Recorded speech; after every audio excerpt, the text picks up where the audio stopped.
I'm going to go live now because there's no sort of plan to what we're even doing anyway. So, what we got here? Paul? Oh, good evening, everyone. Hello. Good evening. Hiya, Paul. Hey, what's going, guys? Let's see if anyone's actually watching it. Oh, 11 people. Can you see me, Kev? I can see you, mate. I've gone sideways now. Hello.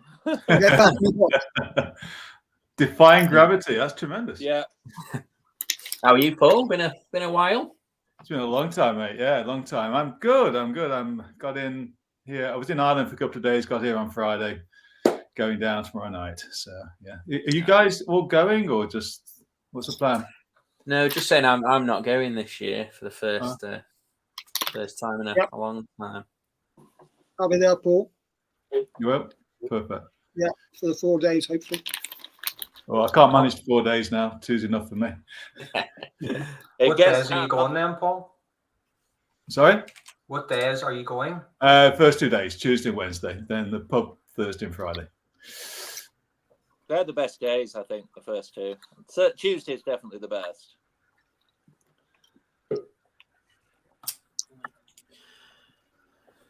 Hello.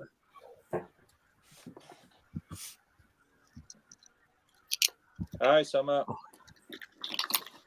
Summer one. Hey, Summer. Are we going to have a thick accent? Thick. What is it? We're not getting anything. Everyone can see and hear you. Ooh, scary. Everyone can see and hear you. Yeah. Can you hear us? Doesn't sound like it, does it? How's everyone found the decorations today? Then, anyone had any exciting bets today? I'm just backing hundreds one outside as in the Supreme. How did you back Gold Dancer? We have something. Yeah. The Ultima was a bit disappointing. Both my first two choices, which would have been one of them in the Yankee, both were not in. Oh yeah, who was? Am I right? That was a surprise. That was and Giovinco I wanted. The Cinderella was desperate to run it. She says it's that the owners won't do it. Oh. Right. Yeah, I was hoping Cossack Chat would be in the Boodle, but not to be. Yeah, no, I lost some on that. That was a bit annoying. Yeah. A bit annoying. So, should we? Do you want to kick off then, Tiger? Seeing as you're the big day one reveal. Yeah. Hi everyone. So greetings from a fishing lodge about 10 miles south of Cheltenham. Just to say in advance, if you hear a beeping sound and I disappear, that means I've got a fish and I've got to go and get it. But other than that, I will be with you. Just the logic behind this. Thank you for everybody who put comments in. My sort of thought was, day one, we're probably going to get better value to stay away from Willie Mullins. I know that's a dangerous strategy. And then I kind of looked at what races I thought we had the best chances in. I thought the Boodles, as I kind of put up online, to me, that's probably the most difficult race to do something in. So I eliminated that one. I also crossed out the Arkle. And the problem with doing the Champion Hurdle is there's only really one horse you could back. If you did Irish Point each way, you'd still only be the place bet that was probably in play. So I ended up with the other four races. So my recommendation is an each way Yankee. The four horses are in the Supreme Slade Steel. I had a toss up between Slade Steel and Firefox, and I thought if I'm doing an each way one, just Slade Steel is the more solid of the two. But I guess we're all looking at the first four in the market going, I really don't know what will win.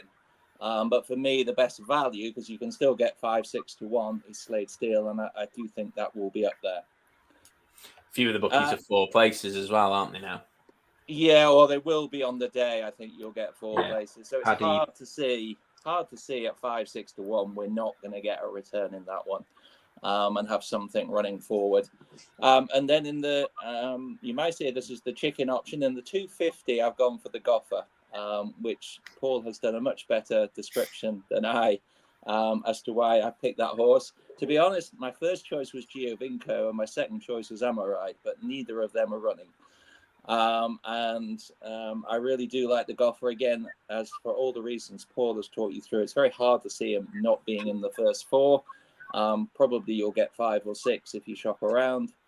And It's all 6 places now, it looks like, mate. Yeah, so you're going to be in a good position on that one. And the logic with all of them is you have to have some chance of the win if you're doing it way Yankee. And I do think the Goffer has a great chance to win.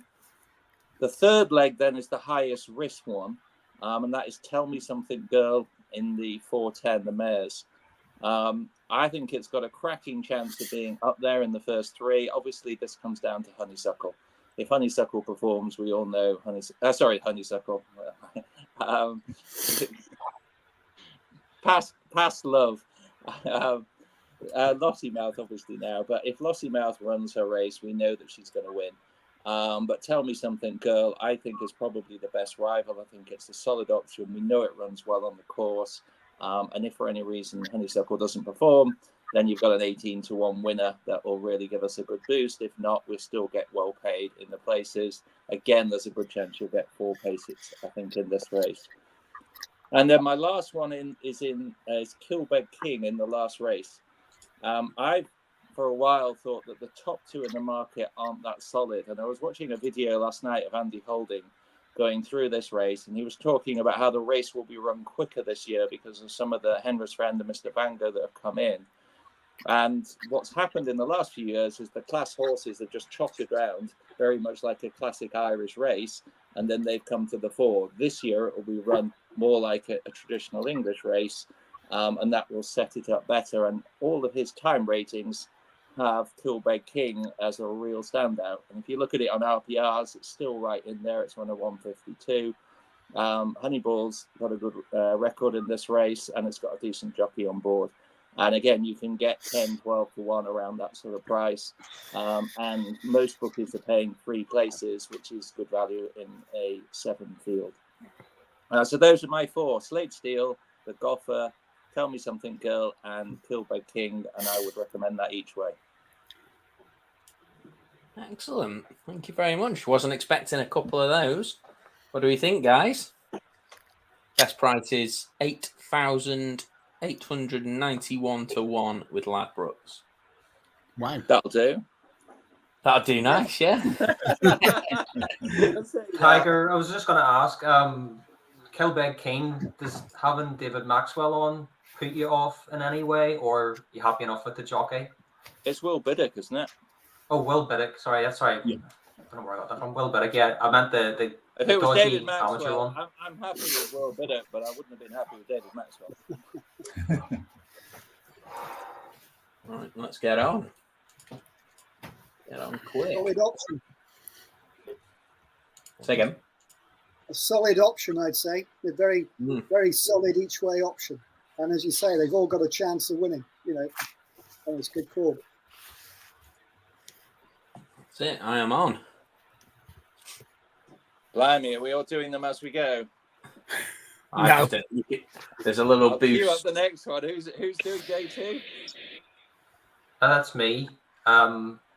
So day 2, I think the whole forum's on Ballyburn. So I think having another multiple with Ballyburn is the way to go. So Ballyburn's the first leg. I don't really think I need to make a case for that. I mean, as I said, it's we all know he's the good thing.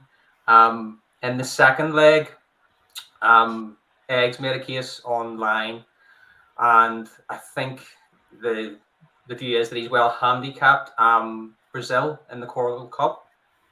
As I say, JP McManus, as I say, hopefully he's a well handicapped horse for JP. In the third leg, it's Cocoa Beach. I toed and froed between having him and Delta work in the leg. I just have the feeling from a couple of years ago when Tiger Roll was short priced and they put in Delta work.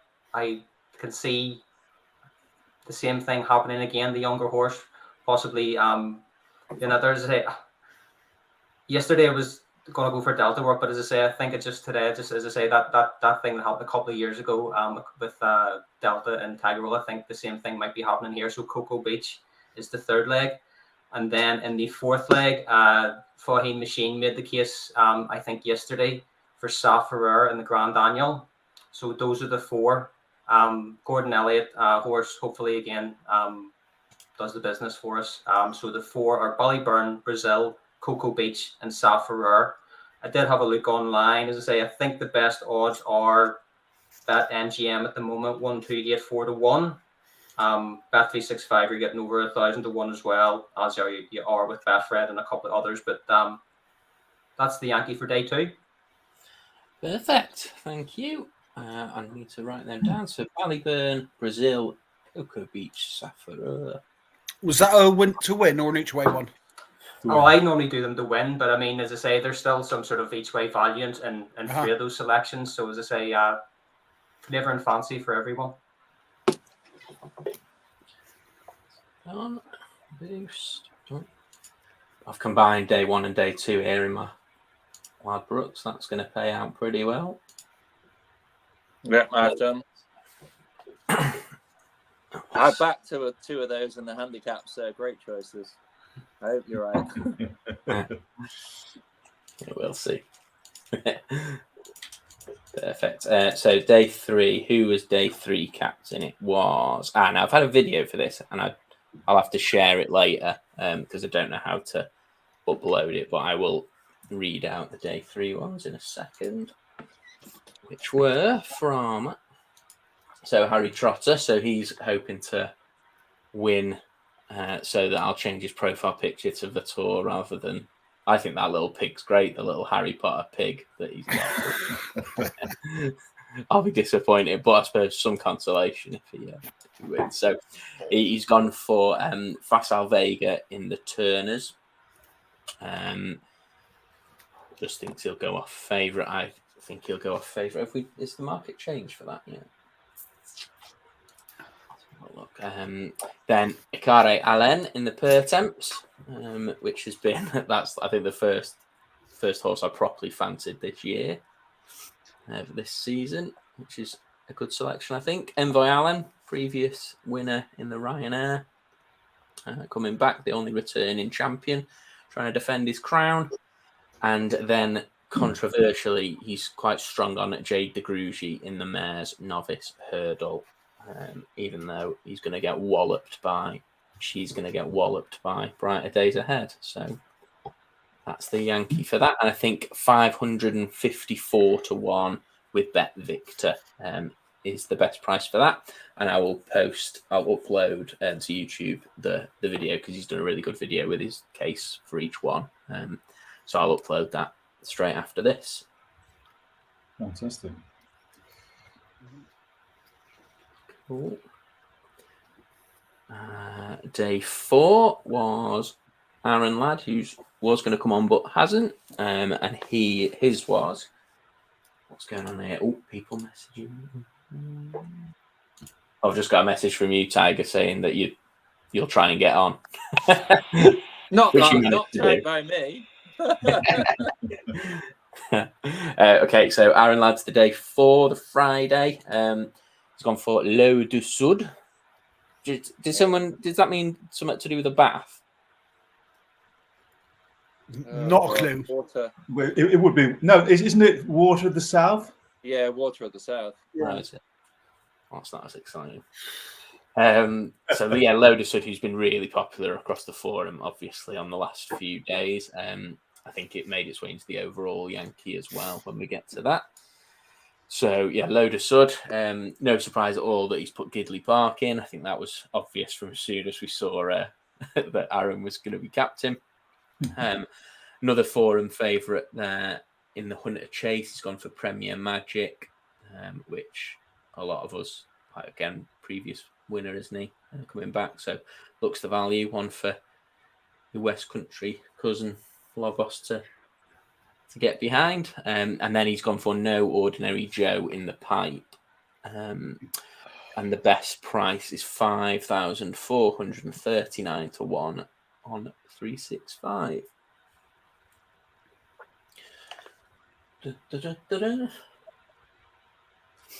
What do we think of them? Yeah. Like that one. I literally backed it before coming up here. Yeah, the only risk is the Henderson form, isn't it, for No Ordinary Joe, I guess. Yeah.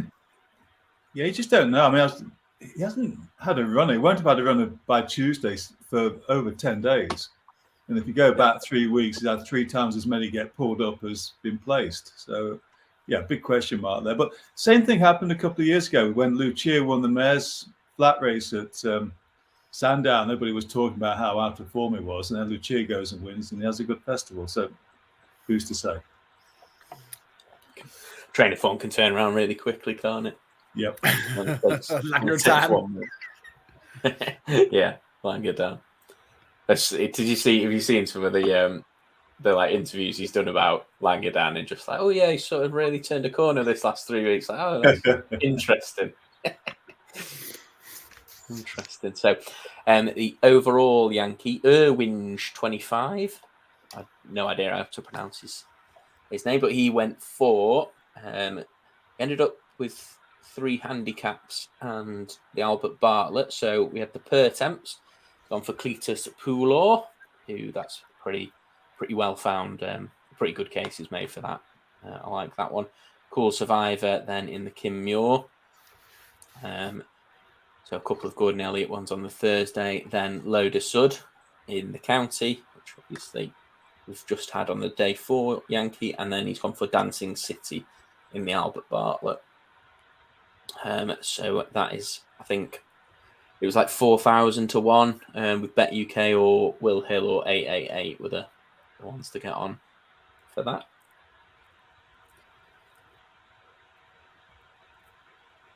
Don't know about like what would you guys have done with the overall one? I think it's almost like too hard to pick. Like you always end up like, or I always feel like I end up trying to get stuff that's related if I'm doing a Yankee rather than just pick 4 winners. I agree. I think that's if you can find them. The trouble is, if you're doing it across the whole festival, you can probably link them across individual days or something. That's quite hard, really, unless you're tucking into Willie. Yeah. So that's it. So we're done. So down to the one that I've got no idea about now, Summer. Here we go. 2 were close to making it in, but didn't quite. Were Cray Billy in the plate. Just prices just gone now. And Meeting of the Water in the Ultima. So I've had a play around. And again, it's a win Yankee. We're going to start off in the Pertemps with I Care a Lamb. Again, it's a fat jockey horse. We all seem to be on it. And yeah, that's basically why. In the pipe, we've gone for Waterford Whisper. Again, a fat jockey horse. People out there like it. So it went in. County Hurdle. Bit controversial, this one. King of Kinsfield.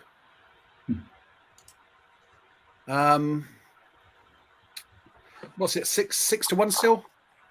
So I think he could help us out a little bit. Then we went for this Coral Cup. What can we say? If Richie Sunak had our votes we've had on these 2 horses, he's going to be laughing. We had 13 votes. 6 were for Say Majestic and 7 for Langerdan. No. oh, come on. Gotta be done. Yeah, as I say, I couldn't make up my mind between the 2. That's why I decided to chuck it out for a vote, but just no one seemed to wanted to vote on it. But it is what it is. They have voted, and I'm happy with that. Yeah. People have spoken.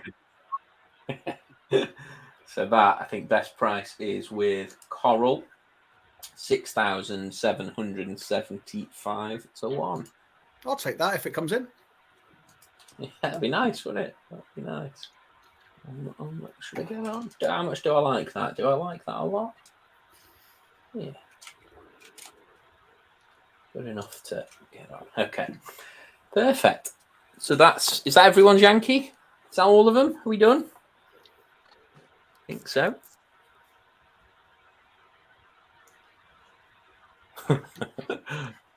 I say I haven't wrote any down, so I was going to do mine when I go back downstairs and. Yeah, that's fine. They're all they're posted on the forum anyway, aren't they? It's not like not like anyone can't find them. I'll post them on them. Are you posting them, Kev, or do we need to? Yeah, you can post them in your own thread now, and I'll just put them all together at the end. But that's brilliant. Thank you very much, guys. Thank you. And then, so Rich, did you have a few little horses you'd? Yeah, just a few to mention. Basically, I've just taken the horses that are, the prices are available now that stand out for me. So just going through day by day, there's not that many. There's about 8 or 10, but I'll be very quick. No, so there's only one. I've got nothing better to be doing. Yeah. Okay. Well, I haven't packed yet. Day one, the Ultima. I want to make it clear, I'm on the Naiad, got a good shed load on the Naiad, but at current odds, Gevry at 50 to 1 with 365. That's a hell of a price. For a horse, he's been pulled up in 3 of his last 4 starts, which is probably why he's 50 to 1. But if in between those 3 pulled up races, he won the Munster National over 3 miles 3 at Punchestown. That was just over 3 weeks ago. And that was a real slog on heavy going. I live 18 miles from Cheltenham, and it's been raining since about 2 o'clock this afternoon.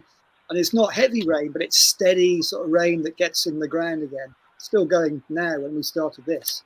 So, it's going to be soft for sure on Tuesday. Last season, he was second in the Irish National at Fairyhouse. That was after running a cracking race at the festival when he was a fast finishing 4th to 7 in the plate over a trip that's obviously too short for him. He's 8 pounds higher this year than he was in the plate last year, but he's only an 8-year-old. And I must admit, I'm disappointed that Gordon hasn't put a claimer on because he's got some great claims. I was hoping to see Danny Gilligan maybe taking £3 off me. He's only carrying 11.7, which is £1 less than the Naiad. Sam Ewing's on board. Nothing wrong with Sam. He won. He partnered him either in the Irish National or the Munster race. I think it was the Irish National Sam rode him in. But I think first 6 places with Bet365. That is a knocking price for an each way bet. So I filled my boots with that. I backed him a while ago, and I've gone back in. I backed him at 40s a while ago, but he's out to 50s now. So I've gone back in again today. So that's the one from day one, really, the one that stood out for me. In the Supreme, I reckon Mystical Power is the only horse in that field with the potential to blow the rest away. I mean, there's no price to it now, but he really impressed me. But whether he does or not, I don't know. Wednesday, I think Langadan again. It's just been mentioned, but the price hasn't really moved for about 3 weeks now. When the market came up originally, it was about 10 to 1, and you can still get 10 to 1 tonight with Ladbrokes. And this is a race. In the last 8 years, how many horses younger than 7 have won the Coral? Once in the last 8 years. There have been 4 7-year-olds, 2 8-year-olds, and a 9-year-old. So that tells me this is a race that requires stamina, a bit of extra strength with age. So the 2 market leaders, Sam Majest, built by Ballymore, both fancied, both 6-year-olds. I don't think personally that built by Ballymore is going to be good enough. Sam Majest could be anything, but Langadan's he's got the course form. He's been there, he's done it. And he's on a hell of a good mark again. Just £2. Oh, same as last year, isn't it? 141, same mark as last year. He's going to probably get much the same ground as last year. And they've obviously saved him for this task. And I think he's great value at 10 to 1. I was going to mention stuff. Sorry. If I remember rightly, I got William Hill to price that one up a long time ago. Did you? Yeah. Yeah, it was one I was interested in to get on side early. So, And was he a similar sort of price then? Or? I've got him doubled up with other horses, which has already won. So, where am I to? I've got him at 28s and 36s, doubled up with other horses. So, well done you. That's a knockout price. The only other one I was going to mention was Safura, who's already been touched on, and I think he's going to go off favourite. He's been keeping good company all season, and he's on a good mark. 10-1 strikes me as still reasonable value for him. Come to Thursday, the Turners. I just mentioned Ginny's Destiny. There's no price to Ginny's Destiny there, but I think he's going to win that. He's going to jump him into submission. Grey Dawning's in the wrong race. I can see why they want to avoid Factor File, but Grey Dawning is much better over a longer trip. And Grey Dawning didn't beat Ginny's Destiny at Cheltenham last time because he completely made a mistake. Hasher the second last. But that's what he does. He made mistakes at Warwick as well when he won the Classic. He's not the best jumper. And over 2.5 miles in what is probably going to be soft ground, I think he's prone to make errors. And I don't think his jumping will hold up. And Ginny's Destiny jumps superbly. Cobden rides brilliantly around Cheltenham, especially from the front. And I think, Grey Dawning has got a much better chance over the longer trip. But anyway, that's another note. Right. Anyway, on to my next bet two bets in the Potemps that I think are outstanding value, and I really fancy both of them. First, I backed ages ago, Flight Deck, who's still available at 40-1. He'll love the soft ground. He's got 11-1, taking into account Chris Wall's £3 claim. Chris Wall rides him well. He's got great form this season with Paisley Park and Dashel Drasher. But his price hasn't moved. He's with Sophie Leach now, so it's JP sold him out of John Joe's yard earlier in the season. But I think 40-1 with, I don't know, I think it's just 5 places, but I think he'll be there or thereabouts off that mark. And the other I fancy even more is Anna Bunina. I've mentioned it in my diary, but she's on a cracking mark. She's due to carry 10 stone, but they put Freddie Gingell on board, so he claims 5. She gets away with 10 stone 9, and she's got a touch of class in a field that doesn't smack me of a lot of quality. I'm afraid I don't share the view on Iker Allen. I think he's a bit of a dog. And I think Anna Bunina at 33-1 each way is a cracking price. The Kim Muir, I think Gordon's horse, the second string, or what seems to be the second string at the moment, Where It All Began, still available at 16-1 with 365, 5 places. Due to carry 11-4, racing off 135. You don't win this race off 145 or off top weight. 6 of the last 10 winners of the Kim Muir have been rated in the 130s. The other 4 winners rated 142, 141, 143, 142.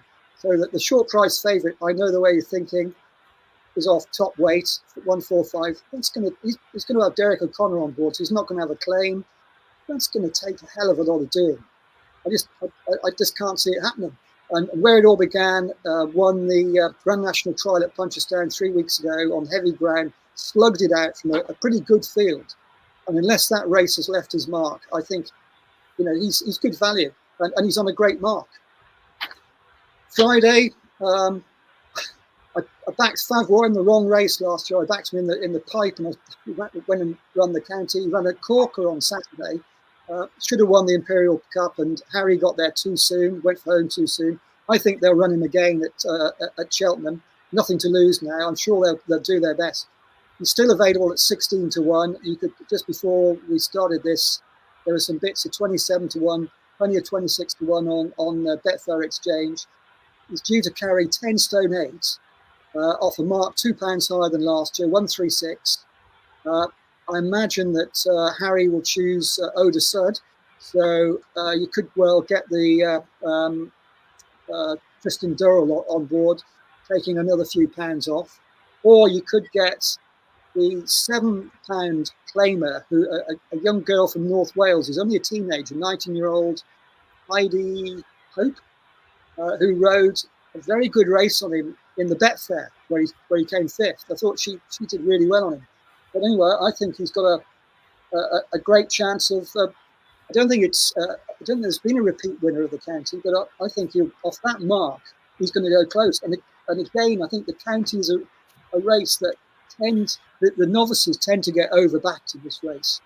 I like King of Kingsfield. I backed him, but I think you can get carried away with novice form, and I think again Favois has been there, done it, exactly the same sort of ground he's probably going to face on Friday.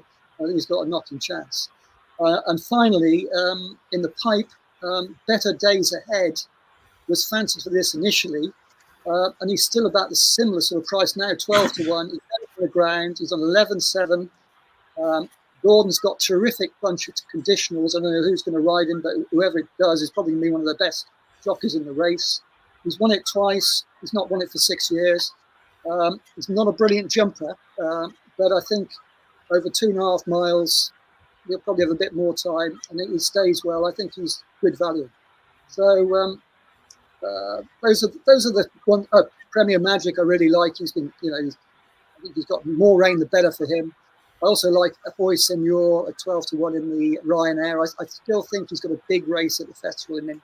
He's still going very well, leading him at the top of the hill in the Gold Cup last year, and I think he's got the speed for the shorter trip.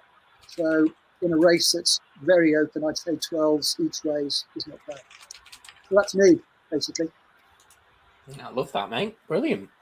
Definitely a couple. I'll watch it back. There's definitely a couple of Yankees in there to put. So Gevry and Anna Bonino, I think, are two to kick off with. Well, and I was thinking as well. Me. You don't need many more. Actually, that is I think that's a fantastic each-way double. 50-1 Gevry in the first 6 places, 33-1 Anna Bonino. Paddy's a Paddy Power Betfair are going 20s. They're the only firm who seem to have tweaked. Know what they do. Which was the first one? Ultimate. Gevry in the Ultimate. 2 seconds. I'll see what that pays. It's worth watching Anna Bonina's qualifier at Musselburgh, where Freddie Gindrell rode again. And I think it was her first try over 3 miles, and she got up by her nose on the line to claim 4th spot. Yeah. And she was staying on. It was really difficult ground, rain-sodden ground up there. And she was staying on. So she's got the age now where I think she's got the strength, and she's got that. She's won a Scottish champion hurdle, and is 7th and 9th in the county. She's got that touch of class about her in a field that lacks it, I think. Yeah, love that. The Norton's coin double. It's 1,733-1. Get in there. So we'll take that. I liked. Well, I say loved. I'll rein that in. The what was the one linked to Dashel Drasher? I mean, we've got to be having me and my related double. Flight Deck. Yeah, Flight Deck's going to win that, and then 100-1 on the day, Dashel Drasher's going to win the stayers, and we'll be in Clover. I followed you in on that as soon as you put it up. Yeah, it'll be right bang there at the last, and then he doesn't seem to stay from the last to the line, does he? He always manages to get himself beat, but at least I'll look clever for a little bit. That's what it's all about, really, isn't it? Not making money, just looking clever. I'd just like to get a run for me money, basically. Yeah. You coming back, Ty? What's Tiger doing here? Hiding. Hello. Yeah, I don't know what happened there. Sorry. Lurking. Professional lurker. Does anybody? Can you hear me? Yeah. Yeah. Oh, sorry. I don't know. Is Favois still going? Do you know Norton's? Well, they said after the they said what? Sorry. He ran yesterday, didn't he? Well, yeah, he ran in the Imperial Cup, and afterwards, Skelton said words to the effect that they'll see how he comes out of it, but they still like to run him. I think that was the quotes are available somewhere on Fat Jockey, but I think it was encouraging that they were going to run. That the winner, they're not going to run him, but Favois is a different kettle of fish, and why wouldn't you? He got beaten there. He's on a great mark. I must admit, I thought they were crazy to run him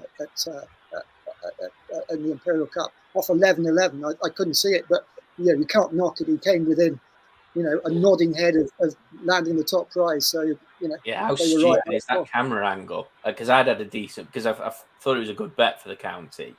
So then I was like, well, if they're running the Imperial Cup, they must fancy it. So I had a decent bet on. I was celebrating it, like really celebrating it, because it looked like he'd won, and I had the double rolling onto Le de Sud. And I was like proper up and celebrating. And then I'm like, oh, the camera. I was like, shut up. He definitely won. And he was running away with Harry through the race, wasn't he? He was going so well. But I think he just got there too soon, didn't he? Really? He should have just hung on to him a bit with us. Yeah, he does like over. He goes. Yeah. He does like. He's a bit like Loder Sud in the Betfair, wasn't it? Really similar sort of scenario. Yeah. I think if you like Favre, you probably kind of have to like Pied Piper again too. I think he's only £2 heavier than last year. So I mean, this is pocket talking. But as I say, Davy Russell's ride on Pied Piper last year still gives me nightmares. Because he was going to be a big winner for me on that day. And as I say, like you said, Norton's if Gordon has a claimer on him, as I say, he would shave a couple of pounds off. And if you fancy Favre, I think you kind of have to fancy Pied Piper too. The only thing is, I think the price he's still double digits in some firms. I think he might be about 10 to 12 to 1. So he's not as good a price as Favre, obviously, but as I say, he'd be one I'd be interested in. I kind of thought he might have went to the champion hurdle with all the likes of Constitution Hill even, but as I say, he's not in the champion hurdle, so I think his only entry is the county. And whilst he's high up in the weights, as I say, he's only £2 higher than last year. Yeah. I'm sure the owners would be keen to get some of the 570,000. Absolutely. For him, so, Again, I think that could be a ride for Danny Gilligan. or Carl Miller is a decent jockey, claiming £7 for Elliott. So he's somebody else that you could put on him. So. I thought they might go champion with him, because he could easily have gotten the place money in the champion hurdle, given how weak it is, and recoup some cash. Yeah, well, that's what I thought he was going to do. Place money, but the fact that he's not makes me think he's even more of a bet for the county. Yeah, I agree. Good luck to it. Yeah. Nice, like that. We've had, while we're on the county, Anthony Gallagher, who is Tickety Boo on the forum, has asked, what do you all think of Kingsfield? He's sweet on him. If he wins, he can't lose this year's festival. Biggest winner. So fingers crossed for you, mate. Is anyone... I really liked him. And then sort of rarely for me, I didn't back him early, which is hard to believe since I back every horse in every race. And then just at the price he is now, I've just had to go looking elsewhere. So he's one of them that I'll be sort of... I really like the case. And then just because of the price now, I've just dismissed him as too short. But yeah, he is pretty short, I think. I mean, you sort of... What Jack Kennedy said after he beat Montfarron's Glory in the Royal Bond was they jumped over the last and Kingsfield was in front. He said, I was pleased to see him in front because I knew I'd probably out-battle him and go on a win, which is obviously what happened. But I would say 2 words to you about that, Belfast banter. Because, you think on the new course, you want a horse that's going to keep going. But King of Kingsfield, if he's left late enough, I think, and his form since the Royal Bond, I think has been better than it was before. You could certainly give it a chance, but he's very, very short. I agree, Kev, on that. Yeah.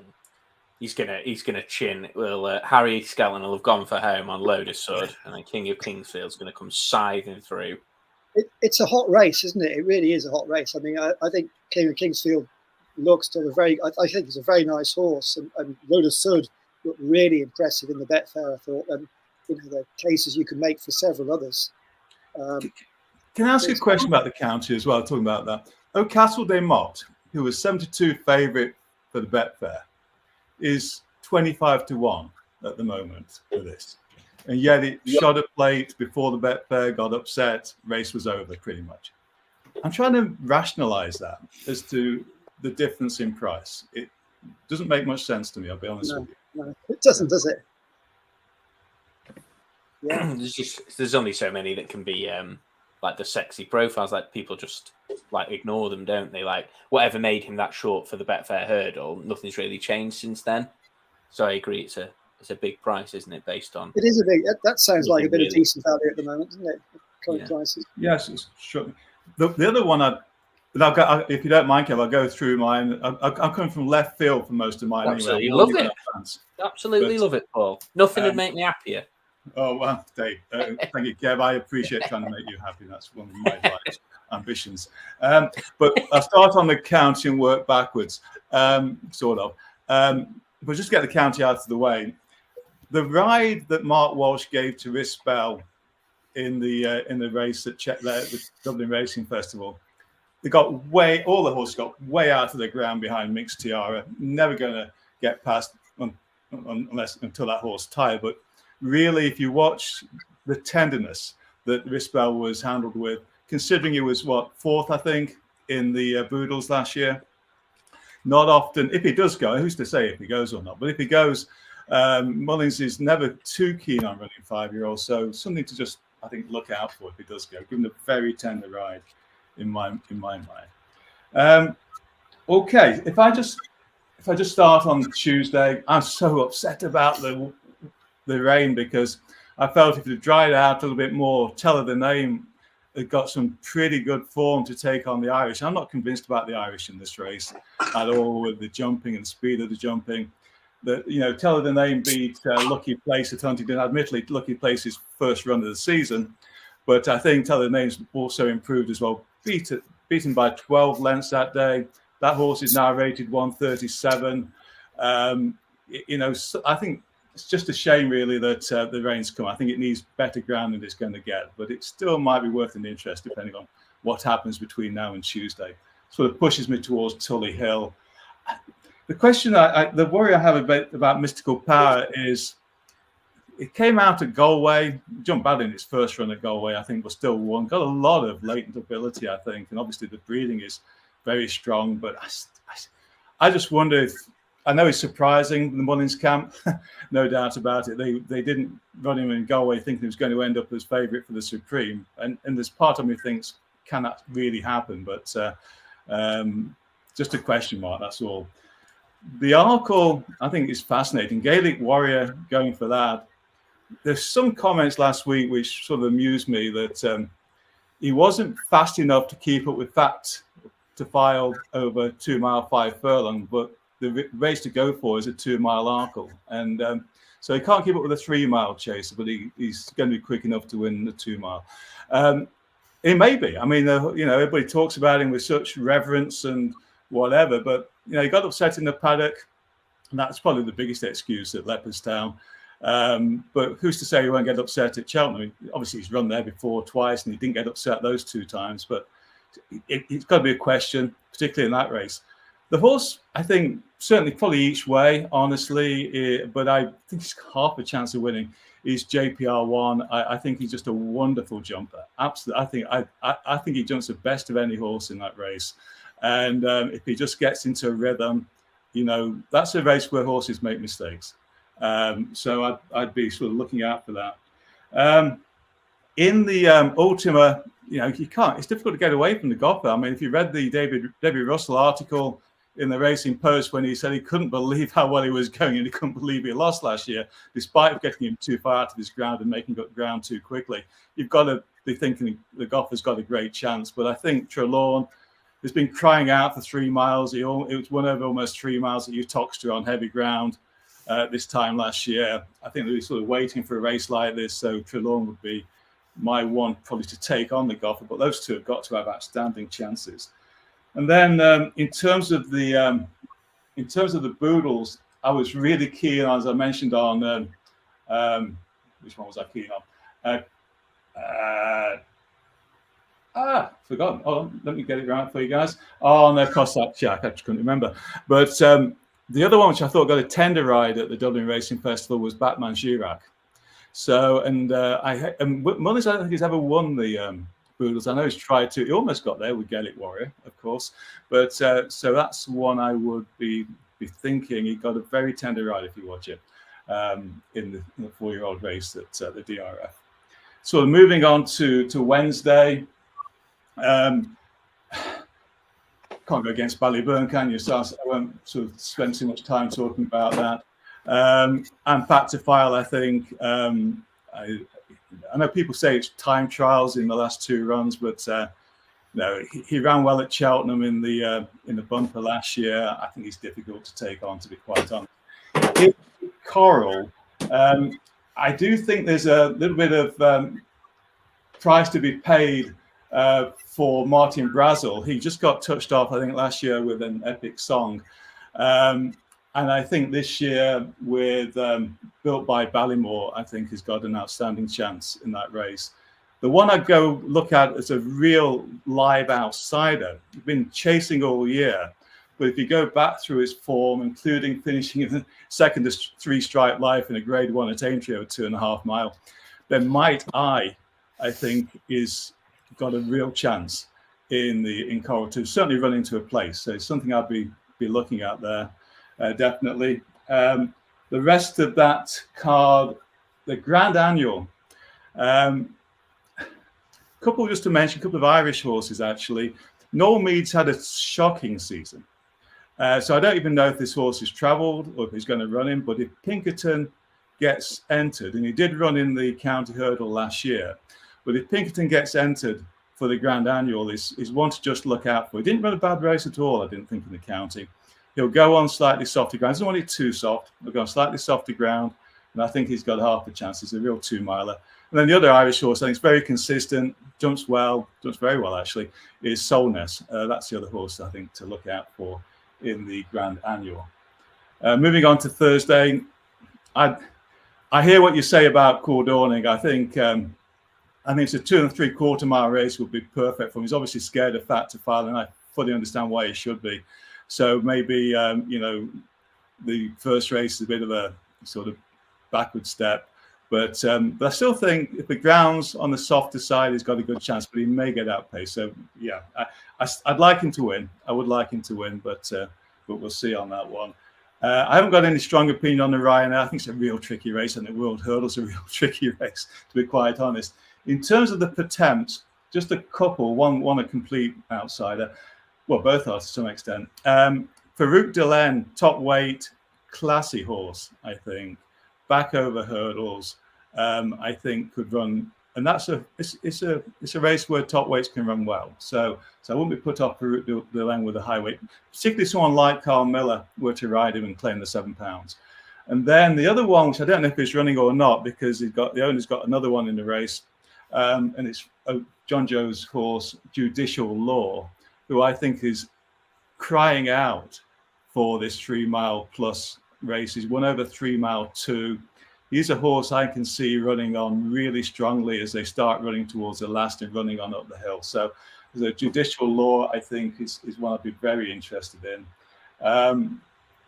In terms of and that's pretty much it for me on Thursday. On Friday, the horse I was convinced until I saw Sergino was going to win the Triumph Hurdle, and I still think it wouldn't be the biggest surprise in the world, is Nürburgring, who I think, if it's soft enough, will relish that course. I think he's built for the new course.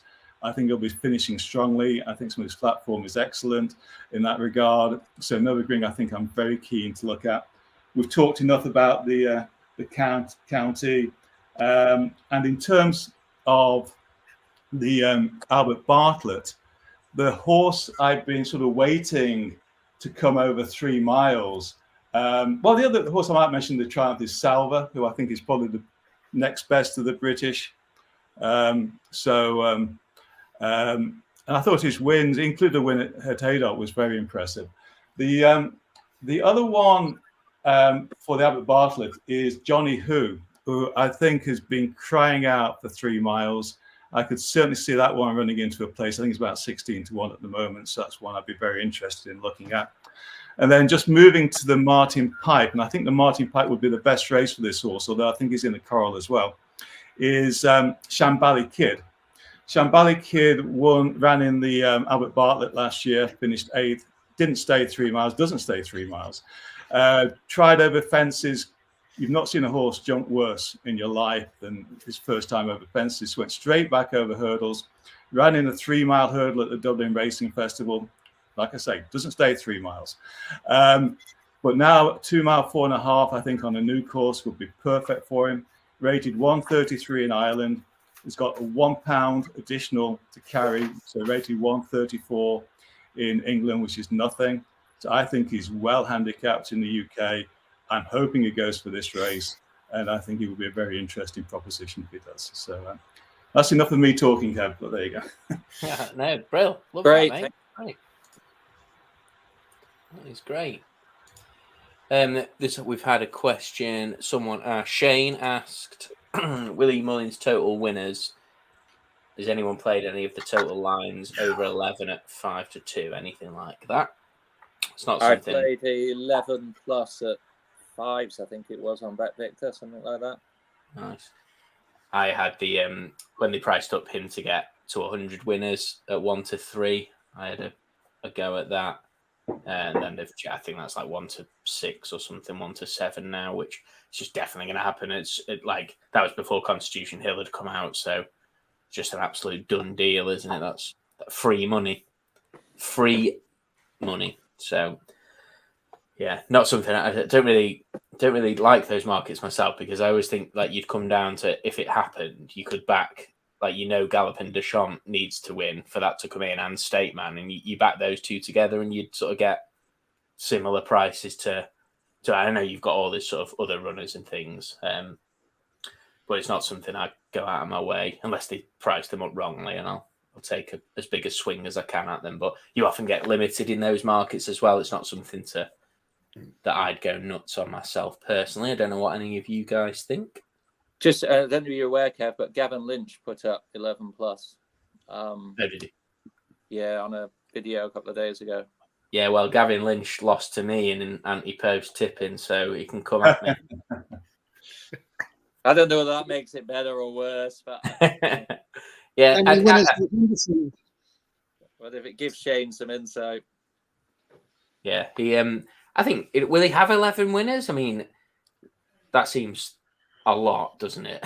I don't know if you go through them. If you go through the thing is, he's got the horses to do it. See how he gets there. Yeah, the thing is, I can see him having more handicap winners than he has had before, and I think that sort of could be the difference. So. He'd definitely need them, wouldn't he? Yeah. I'm going to go through and look at Gordon's handicappers. I've seen a few people sort of saying they don't think he'll do as well in the handicaps this year, and he's lost it a bit. What price is Gordon not to have a winner? It doesn't matter. It's not happening. Oh, I don't know. He's going to win the Supreme. He's going to win the Supreme with Firefox to start with. Then he's going to win with the Goffer in the third. Oh, well, that's why you get the good price, Kev. That's where the good price comes from. Cross country is going to be the biggest risk there, surely. Cross country. Yeah. In fact, top trainer, easy. I have backed him actually in that market. And you haven't even mentioned Brighter Days Ahead yet, Kev. But yeah.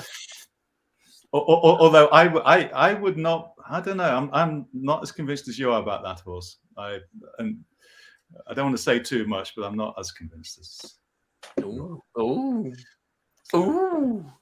What do you mean? Give something. Well, if I'm wrong on Thursday, I will apologise profusely. But he's one I would not hesitate to take on. I mean, Jade agrees she was 50-1, so plenty on the forum took that price. I know it's a bit of after timing, but since then, like, I've just for a Willie Mullins horse to be well fancied in the Mares Novice, like, the fact she was ever 50-1 means to me she wasn't special. So just the vibes from vibes from the Elliott Yard, like, they're so strong that's what sort of, now if I had to pick, and for someone like me who builds books, it's very easy to I don't need to have an opinion on it, so I sort of force myself to. So that's probably why, when I probably don't care as much as I'm making out. But I just feel like Brighter Days Ahead, they're so, like, they've likened her to Don Cossack and said that she's potentially better. Why bother saying that? There's no benefit to hyping her up as much as they have. So that's why I suppose if I had to pick between the two, that's the one I like. Yeah, But, no, I'm surprised they've hyped it as much or hyped her as much. But I hope she wins for you. I've got no interest. yeah, I've got them both covered, mate. You know me. I'm Well, sure. just sitting pretty. What about the bumper? We haven't talked about the bumper. Any interest in discussing that for 2 seconds? Or Romeo Coolio wins all. really? So that's interesting you say that.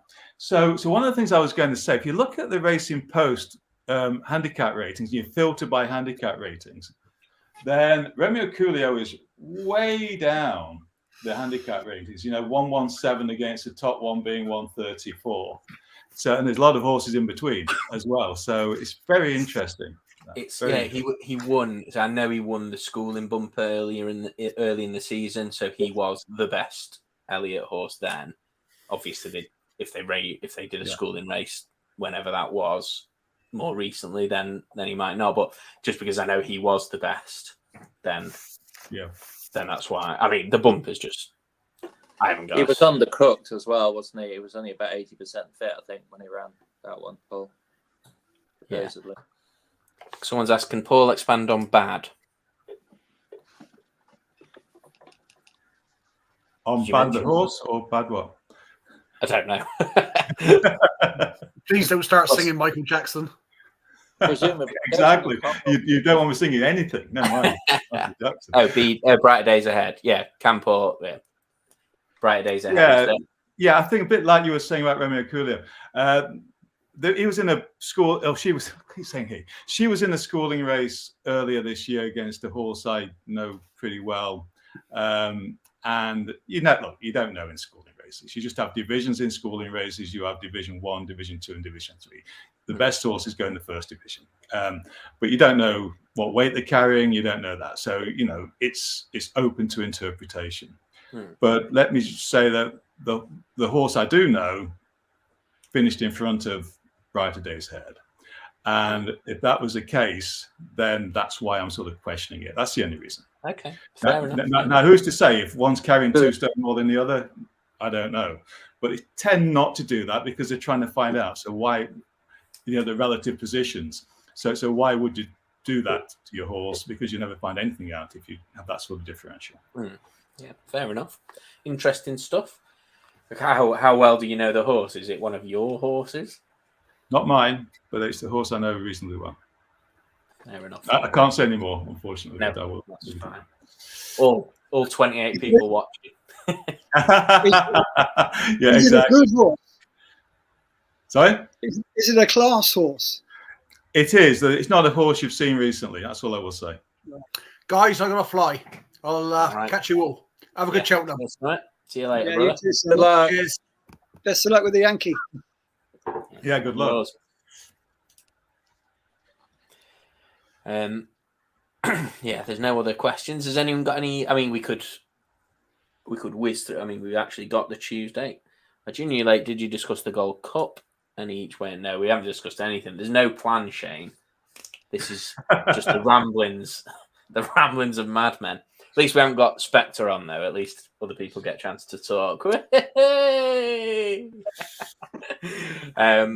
So someone's asked any each way angles into the Gold Cup, assuming we get 4 places. So I personally don't see the Gold Cup as a very good each way race because there's only about 2 horses that I don't think could place.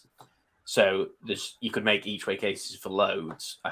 There's hardly any I can rule out. There's only hold, please, with no chance. There's no horse in that way I'd be like absolutely amazed if it plays. Like Nassalam would be the worst, and that's not a horse I'd rule out as it definitely can't play. So like I suppose Jungle Boogie would be the wildest, and it's the outside of the field. So for me, it's not a race that if I was starting now, I wouldn't be like, oh great, Correct Rambler 20-1, that'll definitely place because Fast or Slow, Shishkin, Jerry Colomb, Lahon Press, Brave Man's Game, Gentleman's Game, Hewick, Monkfish, the Real Whacker, like all of them you can make a case for. So I think I wouldn't be recommending anything each way myself. Don't know about you guys. Jungle Boogie, I think, is fascinating to me. He's 10 years old, run 5 times in his life, finished won 4 out of 5. The other time was behind El Fabiolo in a 2-mile race he was never ever going to get competitive in. And he was in the Ultima until today. And I felt if he'd run in the Ultima, a race in which top weights can run pretty well, I might have been tempted. The fact he's still in the Gold Cup, I don't think he should have stayed in the Gold Cup. I would have gone with the Ultima with him, in all honesty. But I probably, this is a horse I've followed and I've backed every time he's run pretty much. I probably won't be able to resist it. Certainly not at 100 to 1. But would I fancy him? Not necessarily, but I wouldn't let him go unbacked either. I think the Champion Hurdle has got more appeal as an each way betting race, because you're getting such good prices on the rest of the field. The two I'd take would be Zarak the Brave, who's available at 25s, and Nemean Lion, who's at 33 to 1. So it's no good. I had a look without State Man market, but they only go the first 2 places there. So that's not quite. I think I prefer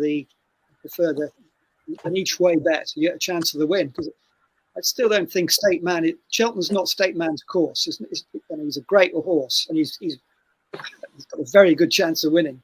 The best chance of any of them by far. But I don't think it's his optimum course.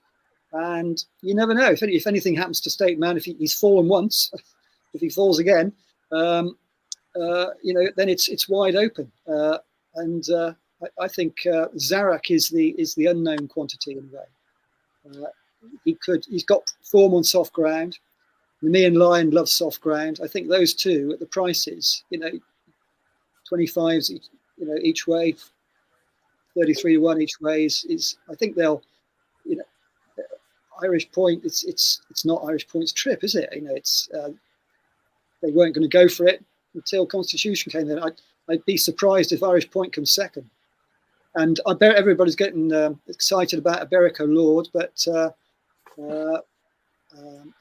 Nemean Lion carried 12 stone in the Greatwood when he was beaten by not very far by Iberico Lord. And I'd say that Nemean Lion would beat Iberico Lord on level weights. I would. Sorry, I don't want to. No, I was finished. Okay, so I think Nemean Lion is of the two the more consistent horse, and I'd probably, if I was going to choose, go with him. So out of the Breda, what concerns me about him is after he won the Galway Hurdle, and that was a great run. He then pulled up in his next run on, I think, Tipperary in a Grade 3 on soft ground. And yes, he won his last race on soft ground, but most of his form has been on better ground. His last run was only a 4-runner race, and he finished, not that far in front of Tell Me Something Girl, who, depending on how you fancy Tell Me Something Girl, will be either that's good performance or it's like, it's indicative of actually not performing on soft ground. So depending on how you look at it, but I just worry about that a bit. I thought the same as you, Paul, on that. I mean, I think he's 1.5 lengths ahead of Tell Me Something Girl, but in terms of his RPR that he was given, that's the joint highest of his career.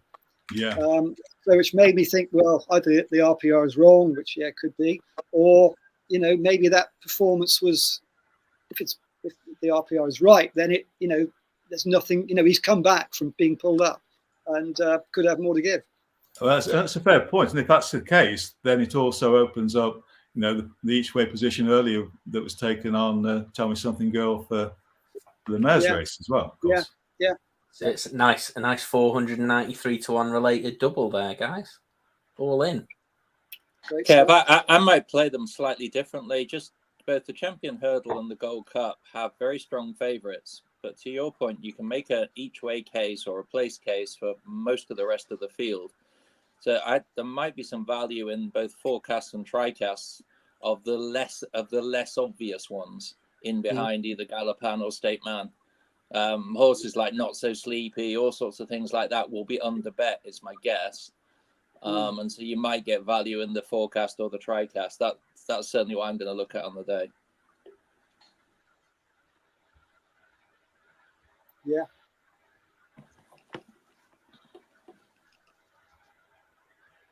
Sorry, I was putting a bet on then. I was hoping someone else would jump in. You need Paul. Yeah.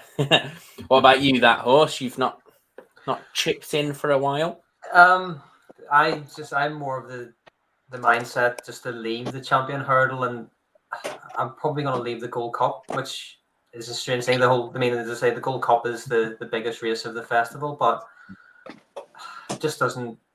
There's nothing in the markets that particularly interests me. There might be something on the day where there's some match bets where, you know, some of the lesser horses will be, you know, in a match against one of the other horses on bet 365, something like that there. But there's nothing particularly exciting for me in looking at even with the without markets.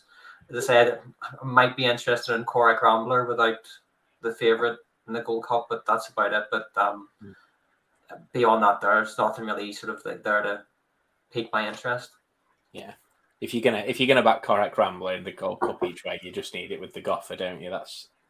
You need to back the Goffer in the Ultima doubled with that. But should we just since we have actually got the Tuesday markets, does everyone want to give like their 1, 2, 3 or best bet or lay or something like that for each race? We've been on the champion hurdle, so we can start with that. It's a nice boring one, but I definitely personally wouldn't lay State Man. I think he's already beaten all the best Irish horses, and the best English horse is Not So Sleepy or a handicapper in Iberico Lord, and I just think he'll just wallop them. I think I fancy State Man to win that more than I fancied Constitution Hill to beat State Man. I get the third. I think Richie's right about it not being his course, and it's like that was similar with Hurricane Fly. But if Hurricane Fly was like if him and State Man are similar, which I think they are, like Hurricane Fly didn't have a year as easy as State Man's got here. It's crap. The race is crap. It's not worth going. So that's where I would be on on the champion hurdle. I think that's a good point here, actually, because what State Man's price now is probably not as short as Constitution Hill was before all the kerfuffle, was it? And as you say, I think you're dead right. You know, State Man's got a better chance now of winning it than Constitution Hill had of beating State Man. A good point. Good. Mine for the champion hurdle. The bet for me, I haven't done it. I'm on the Nemean Lion at 500 to 1 and 1,000 to 1, but unfortunately it's to win. I haven't done it each way, but I think it's at 33 to 1. I think that's 7 to 1. I don't work. I know it's not exactly 7 to 1 because you lose the win bit, but to come in the first 3, I think it's got a great chance of coming in the first 3, and it'll love the ground. It's been running well all season. Really good flat horse in France. Yeah. I was just going to highlight for me, as I say, highlight the fat jockey bets on Mordor for the Boodles. As I say, just looking on odds checker now, it was 100 to 1. He's come in, so as I say, he's obviously going to win. He's down to 66s, so as I say, that's obviously fat jockey money on that. And I think have you done? I think you suggested it months ago. As I say, it's definitely a bet that I'm on. It was Dashel Josher to win. I forget the race, but it was a related double for Marie's Rock for the Mare's Hurdle. As I say, that one's still live. As I say, we just have to beat a 4 to 7 favorite. But yeah, I wanted to highlight those two.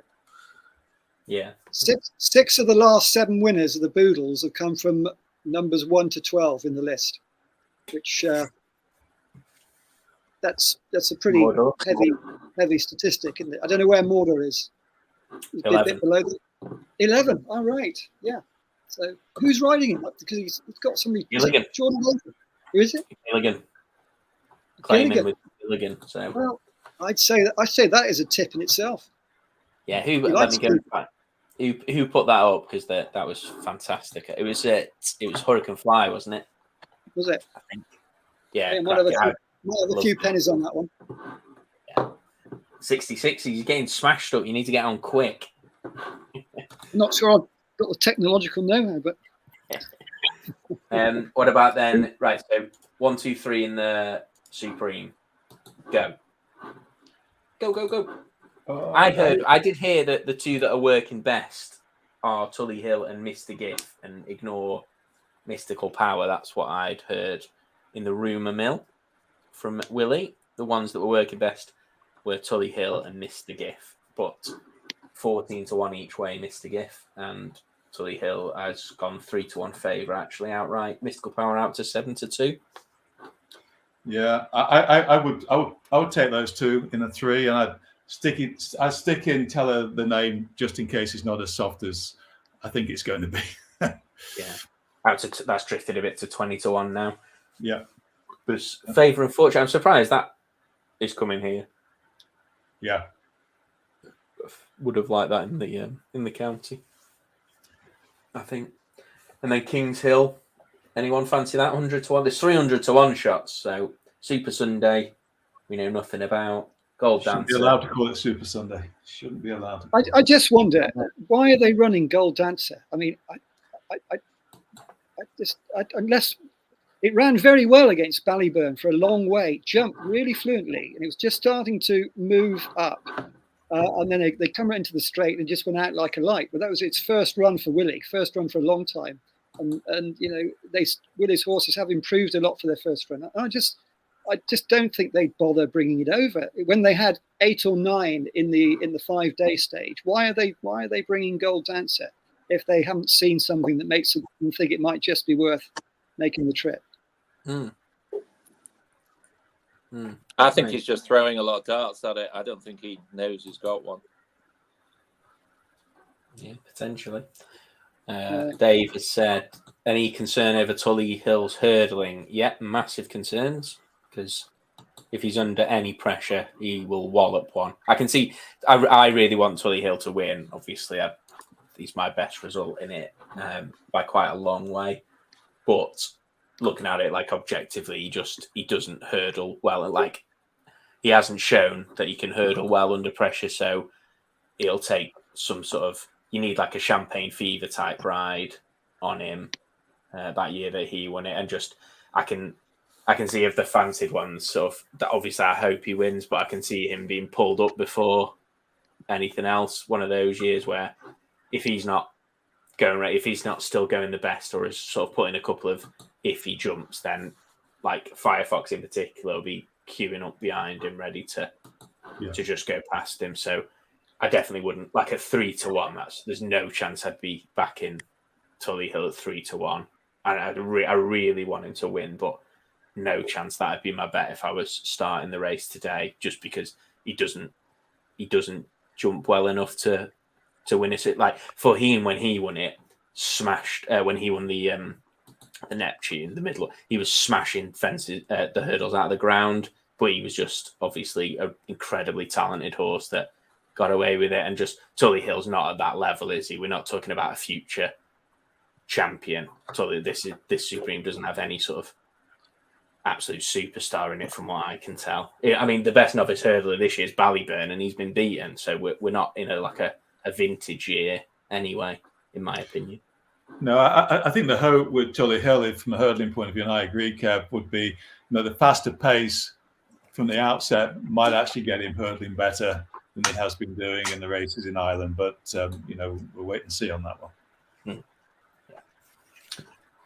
Yeah. So if you had to pick the winner of the Arkle, Gaelic Warrior, Founder 50, Ilate Tromp, Hunter Jean, Quilixios, JPR1, My Mate Mozzie, Matata, Master Chewy, and Authorized Speed, who has no chance.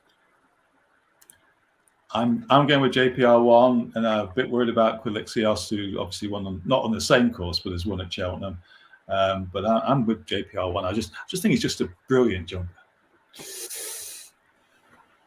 Rich? I really struggle with it. I haven't got a bet in this race at all year. Just haven't had a bet. I was very impressed with JPR1 at Cheltenham, and he fell at the last, didn't he? That day? He did a Galopin des Champs fall, didn't he? Really? I mean, he jumped it well and then fell off. Yeah, I thought he was very impressive that day. And I think at the odds, what is he, about 8 or 9 to 1? You can still get. Mm-hmm. I think that's a a decent bet. Gaelic Warrior, when things in life start badly, and you think it's going to be simple, but it starts badly. Usually, it doesn't get any better. And we've had 2 years of Gaelic Warrior, coming second when he was supposed to be the next sort of Pegasus. And this year we've had all the, which race is he going to go for? He's going to go hurdling. Now he's going to go this, that, and the other. And I'd just be surprised if it ends well, especially as he jumps out to the right. So, I mean, he could just win by 20 lengths, but, we've expected that for the last 2 years, really. So I'm afraid I'm not going to spend any more money on him. Quilixios, I thought I was impressed with his last run over fences, and like Paul said, he's a Cheltenham Festival winner. And what's the best form you've got to go on for the Cheltenham Festival? Cheltenham form, without a doubt, time and time again it proves. So, yeah. But I think Quilixios, maybe JPR1, but I think I'm just going to watch it. I've missed all the boats. I'm just going to watch it. Fair enough. My biggest winner is Founder 50, but I would say Hunter's Yarn is the most likely winner. I'm a bit gutted that Founder 50 isn't in the Turners, because I think like a few people on Fat Jockey, we had the 40-1 tickets from before his win at Down Royal. It's the fact that Gaelic Warrior is here and Paul Townend's on him tells me don't really fancy the other runners. So that kind of makes me sort of think Founder 50 is probably the one. That worries me about Hunter's Yarn, I must admit. But yeah, I think I agree. I think Founder 50's actually got the best 2 mile novice chase form, hasn't he? I think I agree with that. People have lost, and I've done it myself. Like a Gaelic Warrior, I didn't fancy for the Stayers hurdle, and now I've ended up with him. I've backed him for the Arkle. What am I doing? Why am I following a horse that keeps managing to get beat? And it's just it's the fear of missing out, isn't it? And because if he won, I'd be so annoyed that I wasn't on him. But I agree. I can't take it as a positive for Hunter's Yarn, because Paul just would have had such an easy choice. But they must think Facile Vega and Gaelic Warrior have a better chance than Hunter's Yarn. I think Ilite Thompson, I don't think... I think they'll have just kept Danny on that no matter what, so he might be under bet. I appreciate, Cheltenham might not look his course, but then he wasn't disgraced in that Supreme. It wasn't like he was absolutely tailed off. He's run absolutely fine, I think. I mean, he's out to 11-2. You can get 5-1, 4 places with live score bet, which probably no one can get on. But he's got Grade 1 winning form, hasn't he? So I'd maybe be interested in him. Quilixios, I do like. I mean, Scooby's put on Master Chewy.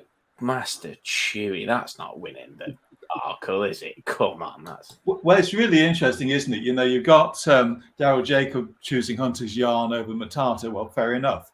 But then, presumably, Tristan Davis has chosen Matata over Master Chewy. So, that sort of tells a story by itself. Yeah. Matata would have a chance. I mean, he's if the ratings are to be believed, he's bang in it. Yeah. Oh, sorry, gotta go. That sounds fish-like. Good luck with your fish. Brilliant. Okay, so let's go. So Ultima, we've gone through the Ultima actually, haven't we? We've discussed that quite a bit. Champion Hurdle we've just done. So Mare's Hurdle. So Lossy Mouth, back or lay? It's back. 4-6 best price, back or lay? It's not a price I would be interested in, so it would be lay. Okay. It's not a price I'd take either, but I wouldn't back against it. I'm the same here, Rich. Get off the fence. Well, I've done a treble. What have I done? Lossy Mouth, Embassy Gardens and Sergino. Just short price, just to try and get on, because I was found I've got very few bets, live bets on day one, so I wanted to have something to cheer. But yeah, no, I wouldn't take 4 to 6. No, fair enough. I think Hispanic Moon is a big price, out to 40 to 1. I thought she had.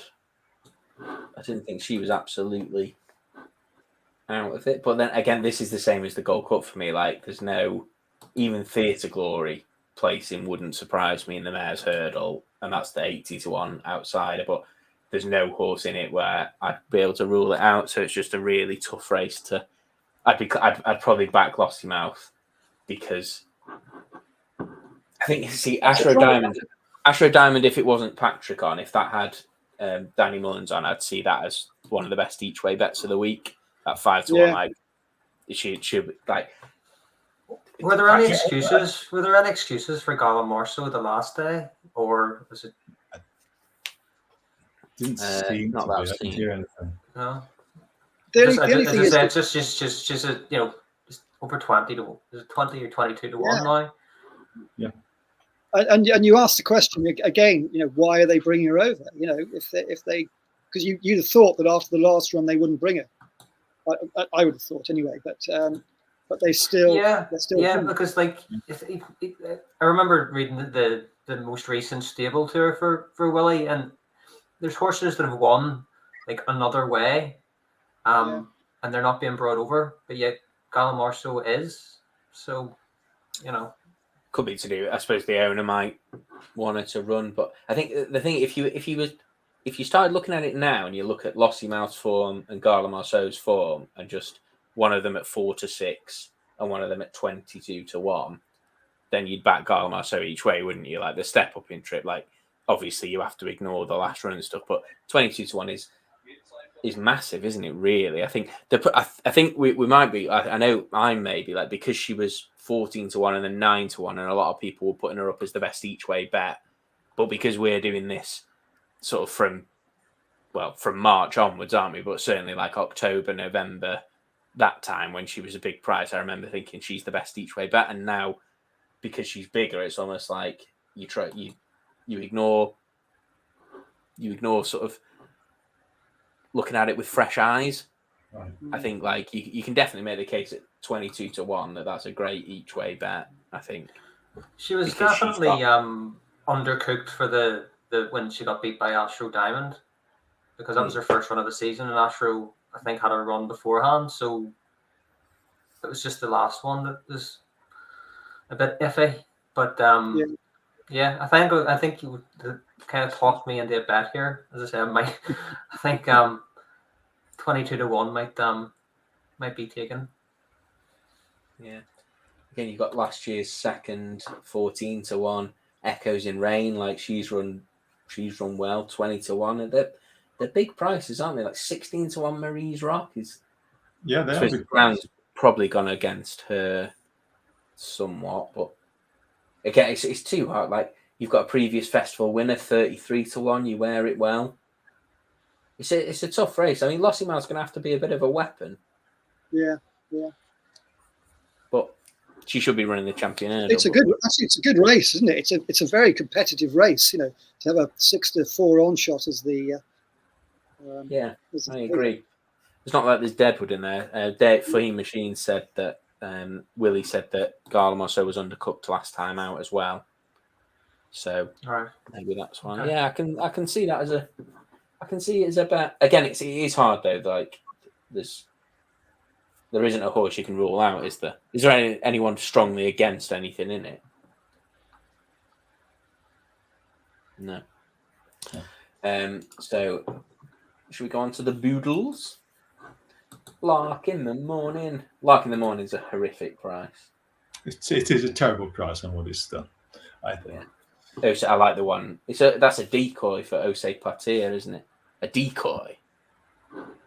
I'm intrigued as to why Townend hasn't got a ride in this race. I mean, it's probably very strange to me. Maybe he just wants an early finish. Get away. Win the grade 1 and get himself off home. State man. He's going to win on Tully Hill, Gaelic Warrior, State Man, Lossiemouth, 4 Grade 1s, then he's going to go home. Let's go out and celebrate. Yeah. Yeah. Sober up in time for Wednesday. Yeah, there's nothing Nara well found. Miss Manzor I like. Oh, Mordor wins, actually. Mordor wins all. Who's claiming? And then usually you can get some really fancy prices on the day, can't you? But I see today that it's the outsiders that have all been backed. You know, they're all coming in. So I just wonder whether you will get the sort of what was the 80-1 shot who won the Noel Mead horse that won a few years back. Jeff Kidder. Yeah, Jeff Kidder. Yeah, I just wonder whether that sort of opportunity will arise this time around, you know, or whether they're all going to be in, you know, a fair bit shorter than that. I played that year. Jeff Kidder won. I was obsessed with trying to do the forecast and tri-cast in the handicaps because I normally end up with have done quite well. So I decided I was backing all the Irish horses plus whichever was the one. There was one Nichols fancied one that placed, and I covered every Irish horse in the combination apart from Jeff Kidder. Absolutely, it's just such a schoolboy. I did the same in the Albert Bartlett the year that Manella Indo beat Allaho. So I backed every horse in that, but I was just like, but Allaho's definitely got Manella Indo covered, so no point backing that one. And the one horse I hadn't backed won it. Absolutely pathetic gambling on my part. It's not tough, it's just terrible. Terrible. It's tough when it happens to you, know you've done wrong. That mentions Jose Partir, and that's been keeping very good company, isn't it, all season? You know, that's got to be in with a big chance, I'd have thought. Yeah, related double with Embassy Gardens in the last as well. Right. Now, see, I love Corbett's Cross for this over. I think I don't like Embassy Gardens because if you look back at the years Willie's won this race, you've known for a long time which was the Patrick ride, and this one they didn't know until it just sort of has fallen that way. Like there was Classical Dream that was going to be there. There was Grange Clare West that was in the conversation. There was Meeting of the Waters that was in the conversation. There was Manella Kakuna they tried to qualify with, and he wasn't good enough. So they've been left with Embassy Gardens, and it doesn't seem like it was a plan. And that puts me off because like he's had the Patrick's and the Mullins horse always is well found in the market. He'll always be first or second favourite, and rightly so. But this year they're up against one that JP they've handpicked. Like Corbett's Cross doesn't need to be in this race. He was good enough to be in the better races, and they've picked it. And I just think it's one of those years where because Embassy Gardens wasn't sort of a long range plan for me, then if I had to pick between the two, I mean, obviously I've backed both because I'm some sort of gambling god. But if I was picking now, Corbett's Cross for me absolutely wallops him, and Salvador Ziggy isn't fit to lace their boots. Well, the ground's gone against Ziggy, you'd think, wouldn't he? Although, having said that, he ran a good race in the Potemkin soft. He did. You don't think they were hedging their bets a bit on Embassy Gardens, given that until Fat to File just came out and did what he did, that there was a point at which maybe Embassy Gardens was actually going for the Brown Advisory and not going for the 3 mile 6 furlong race. And then with Fat to File, all you're going to do then is push him into the 3 mile 6 furlong race. I think, to me, Grange Clare West was just so far clear of Embassy Gardens that he was the Brown Advisory. Like, I mean, that was my best winner of the week. That one hurt. Like that's fair. But yeah. I think he was just way clear. And I think the knock on like Fat to File, I think would have been in the Turners if Grange Clare West was still about. But obviously, there's a lot of ifs and buts. But I don't know. Embassy Gardens is just like a rung below, and I think they just didn't. They haven't had a plan. They just haven't had a plan. Like, why were they trying to get Manila Kakuna to like? If Manila Kakuna would have won the last day, he would have been the ride in this, and he got beaten by what did he get beaten by? Something rubbish. Manila. Well, yeah, I mean, the trouble is with Willie, he's got so many horses, and it's like they had a plan with Gaelic Warrior. You know, I'm sure the plan wasn't to go to the Arkle. You know, well, it's Nick Rocket as well. So Nick Rocket's been in the comment. Nick Rocket and Manel Kakuna beaten by American Mike, and I don't know. They've just been left for them Embassy Gardens. Like, I don't know. He will love the ground. He'll love that. If it is, it's bound to be. It's going to be a really grueling test. Is it not? Is it not reminiscent of Statler? Statler was pretty unfancied. The whole was it Run Wide Fred was all the Run Wide Fred was all the was the, I think the bee's knees at that time, and Statler was it was still obvious. I think it was still obvious that Statler was the one, though. There was no one else that was like people fancied Run Wild Fred more, but Statler was going to be the ride. Whereas Embassy Gardens, don't get me wrong, some people, maybe if I'd have got on it early, I'd think differently. Maybe I'm being a bit biased. I certainly wasn't on Embassy Gardens early. I think I got a win today and at the festival, which sort of like has got me on him for some money. But no, he's not one that I sort of like. But I know that there was talk of him on Fat Jockey.